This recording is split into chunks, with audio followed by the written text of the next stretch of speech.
अभी तक scientist time travel के ऊपर बहुत सारी थियरीज निकाल चुके हैं, पर एट बेसिक लेवल बस ऐसी 11 थियरीज हैं जिसे हम अभी तक कंसिडरेशन में ले सकते हैं। चलो अब उन थियरीज के नाम जानते हैं। First, neutron star theory. Second, black hole theory. Third, light speed theory. Fourth, tachyon theory. Fifth, worm hole theory. Sixth, exotic matter theory. Seventh, cosmic string theory. Eighth, quantum gravity theory. Ninth, cesium theory. 10th, elementary particle and laser theory. 11th, direct antiparticle theory. But इनमें से most of the theories purely theoretical है और कुछ तो एक दूसरे को contradict भी करती हैं। इसका मतलब एक थियरी दूसरे थियरी को गलत साबित कर देती है। पर ऐसा भी नहीं है कि टाइम ट्रैवल बिल्कुल इम्पॉसिबल है। आइंस्टाइन की थ्योरी ऑफ रिलेटिविटी हमें ये समझाती है कि हम फ्यूचर में कैसे टाइम ट्रैवल कर सकते हैं और ये पॉसिबल भी है। थ्योरी ऑफ रिलेटिविटी एक कॉन्सेप्ट है जिसे हम टाइम डायलेशन के नाम से जानते हैं। ये फिनोमेना हमें ये बताता है कि जैसे जैसे स्पीड फास्ट होती है वैसे वैसे टाइम स्लो हो जाता है। इसका फेमस एग्जांपल है ट्विन पैराडॉक्स। चलो एज्यूम करते हैं कि दो ट्विन्स हैं और वो डिसाइड करते हैं कि एक अर्थ पे रहेगा और दूसरा स्पेस में स्पेसशिप से लाइट की स्पीड में ट्रैवल करेगा और 10 साल बाद वापस आ जाएगा।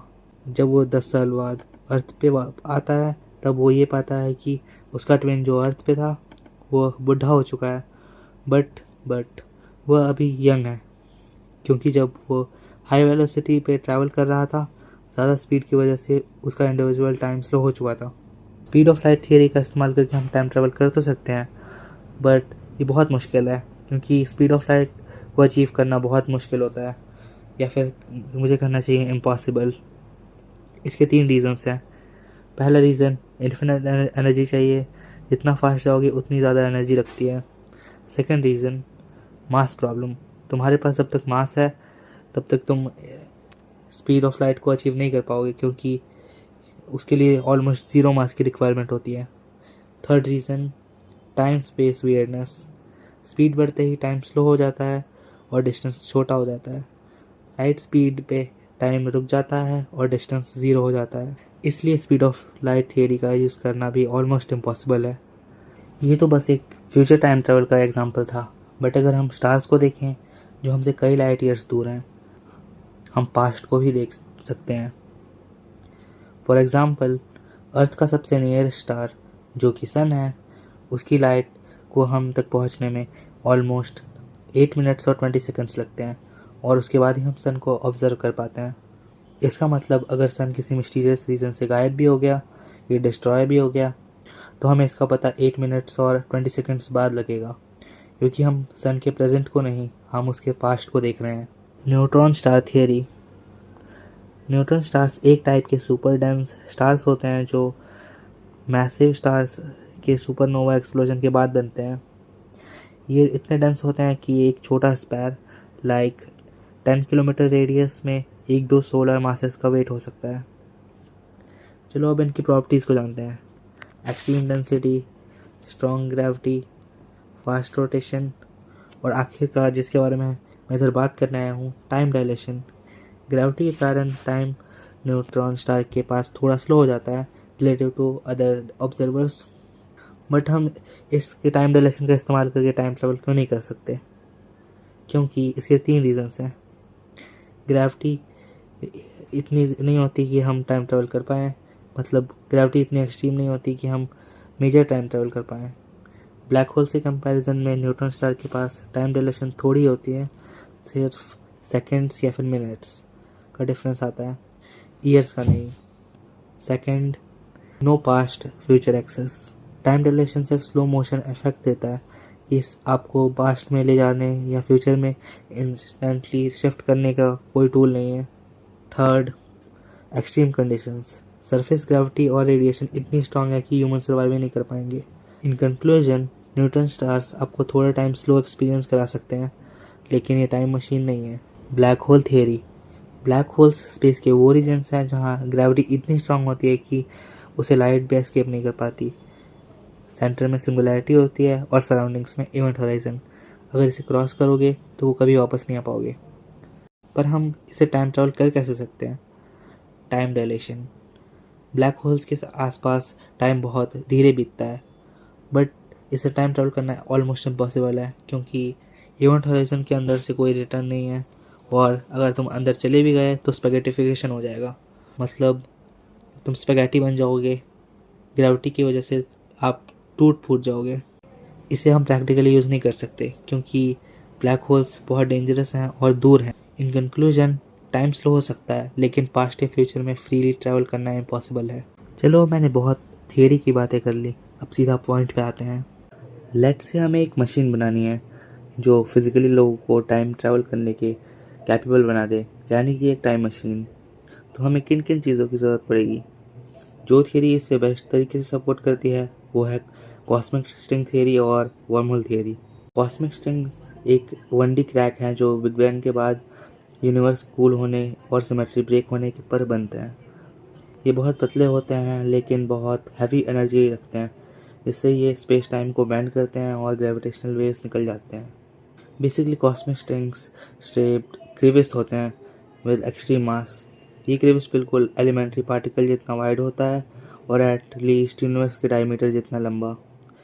इसका मास इतना ज़्यादा होता है कि स्पेस टाइम को डिस्टॉर्ट कर देता है, मतलब उसका शेप चेंज कर देता है। अगर तुम इस डिस्टॉर्शन से ट्रैवल कर सके तो तुम इसके अराउंड एक राउंड लगा पाओगे, ऑलमोस्ट एक सर्कल की तरह, बट लेस देन 360 डिग्रीज। और इस फिनोमेना की वजह से तुम स्पेस टाइम की फैब्रिक को ट्विस्ट कर पाओगे, और इसको हम कहेंगे स्पेस टाइम एंगुलर डेफिसिट। जब तुम स्पेस टाइम एंगुलर डेफिसिट को पास करने का ट्राई करोगे, तब टोटल टाइम जो इसे ट्रैवल करने में लगेगा वो होगा 0। चलो अब इसे कॉस्मिक स्ट्रिंग थियरी पर अप्लाई करते हैं, जो लाइट की स्पीड से ट्रैवल कर सकता है और कर रहा है। According to special theory of relativity, cosmic string के लिए टाइम धीरे हो जाएगा अपनी सराउंडिंग्स के मुकाबले, इसलिए एंगुलर डेफिसिट के एरिया से पास होने पर ट्रांजिशन टाइम नेगेटिव हो जाएगा, जबकि इसे 0 होना चाहिए। इन सिंपल वर्ड्स, तुम पास्ट में चले जाओगे इस ट्रांजिशन के बाद। अगर तुम 2 कॉस्मिक स्ट्रिंग का इस्तेमाल करोगे और स्पेस टाइम एंगुलर डेफिसिट के एरिया से ट्रैवल करोगे तो तुम पास्ट में पहुंच जाओगे, और अगर उल्टा ट्रैवल करोगे तो अपनी ओरिजिनल लोकेशन, मतलब जहाँ से तुमने ये सब स्टार्ट किया था, तो तुम वहीं वापस आ जाओगे। और इसी को हम कहते हैं time travel by cosmic string theory. पर कुछ लोगों को ये सुपर स्ट्रिंग थियरी जैसा साउंड कर रहा होगा, पर ये वैसा नहीं है, क्योंकि ये सब कुछ एक्सप्लेन नहीं करता। According to cosmic string theory, हमें 3 चीज़ों की ज़रूरत पड़ेगी फॉर टाइम ट्रैवल। पहली, 2 कॉस्मिक स्ट्रिंग, जो कि अभी तक एक थियरेटिकल कॉन्सेप्ट है और इसका कोई सॉलिड एविडेंस नहीं है कि एग्जिस्ट भी करता है कि नहीं। दूसरी, तुम्हें इतनी एनर्जी चाहिए होगी कि वह लाइट स्पीड से ट्रैवल कर सकें, बट ध्यान से सोचे तो हमें बहुत सारी एनर्जी चाहिए होगी, क्योंकि कॉस्मिक स्ट्रिंग्स ऑलमोस्ट मिल्की वे गैलेक्सी के जितनी लंबी होती हैं। कैलकुलेशन के हिसाब से हमें बिल्कुल इन्फिनिट एनर्जी की ज़रूरत पड़ेगी। तीसरी, हमें एक स्पेसशिप की ज़रूरत पड़ेगी जो एक ट्रैवलर को इस इम्पॉसिबल जर्नी से ज़िंदा वापस ला पाए। चलो, ये तो हो गई कॉस्मिक स्ट्रिंग थियरी की बात। अब हम चलते हैं एक ऐसे कॉन्सेप्ट, या फिर मुझे कहना चाहिए एक ऐसी थियरी पे जो मे भी वर्क कर जाए, worm hole theory. Worm holes basically space time के 2 पॉइंट्स को कनेक्ट करते हैं। 2 वर्म होल्स एक टनल से कनेक्टेड होते हैं, चाहे उनके बीच में कितना भी डिस्टेंस क्यों ना हो, और इस टनल से ट्रैवल करते वक्त ट्रांजिशन टाइम बिल्कुल 0 होता है। बट इधर एक प्रॉब्लम है कि इस टनल में सुपर ग्रेविटी इतनी ज़्यादा होती है कि ये कोलैप्स कर जाते हैं। तो इस ग्रेविटी इफेक्ट को रोकने के लिए हमें कुछ चाहिए होगा, एक्सोटिक मैटर, एक ऐसा सब्सटेंस जिसके पास नेगेटिव मास है और दूसरे मैटर को रिजेक्ट करने की कैपेबिलिटी रखता है। इसे ऐसे समझो कि वर्महोल्स टनल एक पाइप की तरह है जो किसी हाथ यानी सुपर ग्रेविटी के दबाने की वजह से पाइप का फ्लो रोक देता है। बट अगर हम उस हाथ को एक्सोटिक मैटर के इस्तेमाल करके हटा दें तो फ्लो वर्क करने लगेगा। इन सिंपल वर्ड्स, हम उस पाइप यानी टनल जो 2 वर्म होल्स को कनेक्ट करते हैं, उसे हम टाइम ट्रैवल कर पाएंगे।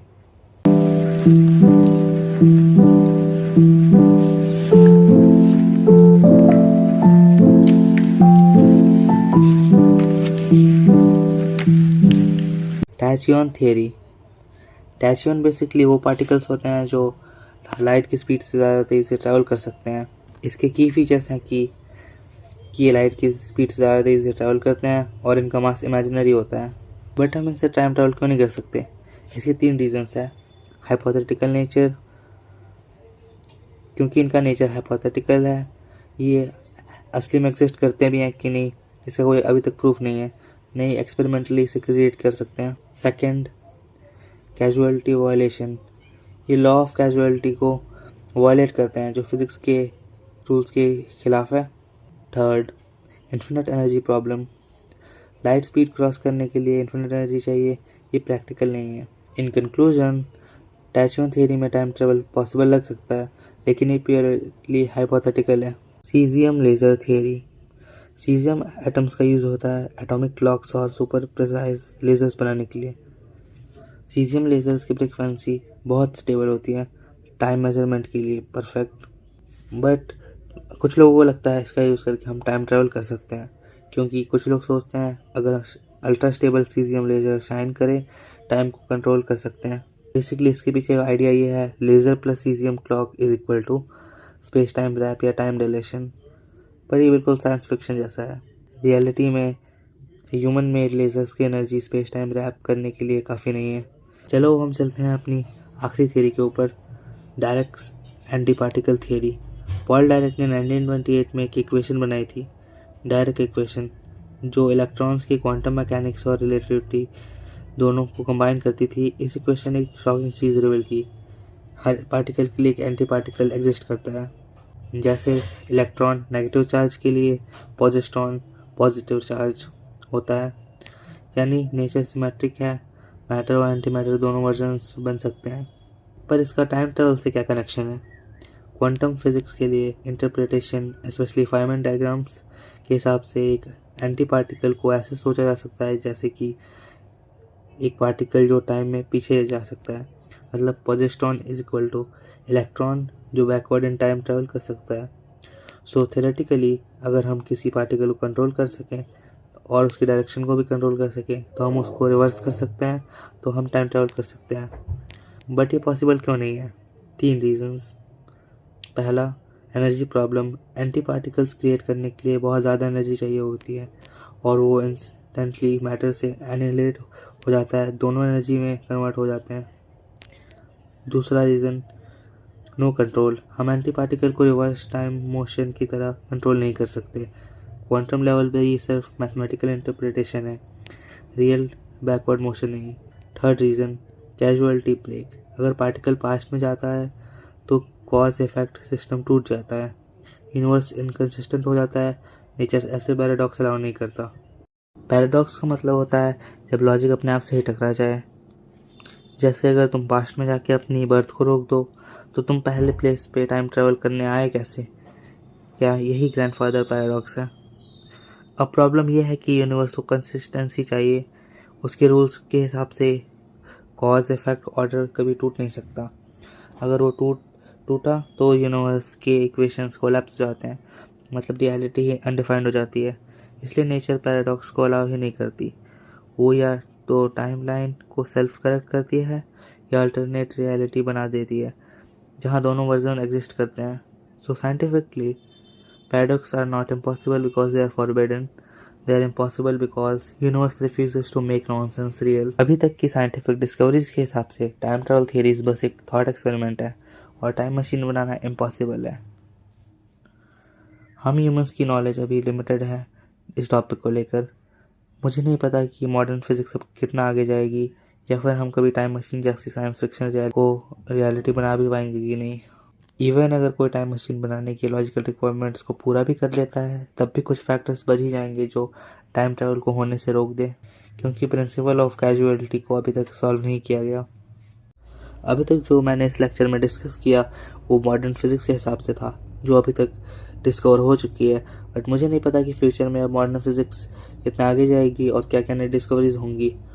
बट अभी तक की नॉलेज के हिसाब से जो ह्यूमंस ने इकट्ठा किया है टाइम ट्रैवल के ऊपर और थियरीज बनाई हैं, उसके हिसाब से बस मैं इतना कहना चाहूँगा कि टाइम ट्रैवल बिल्कुल इम्पॉसिबल है और टाइम मशीन बस एक साइंस फिक्शन कॉन्सेप्ट है।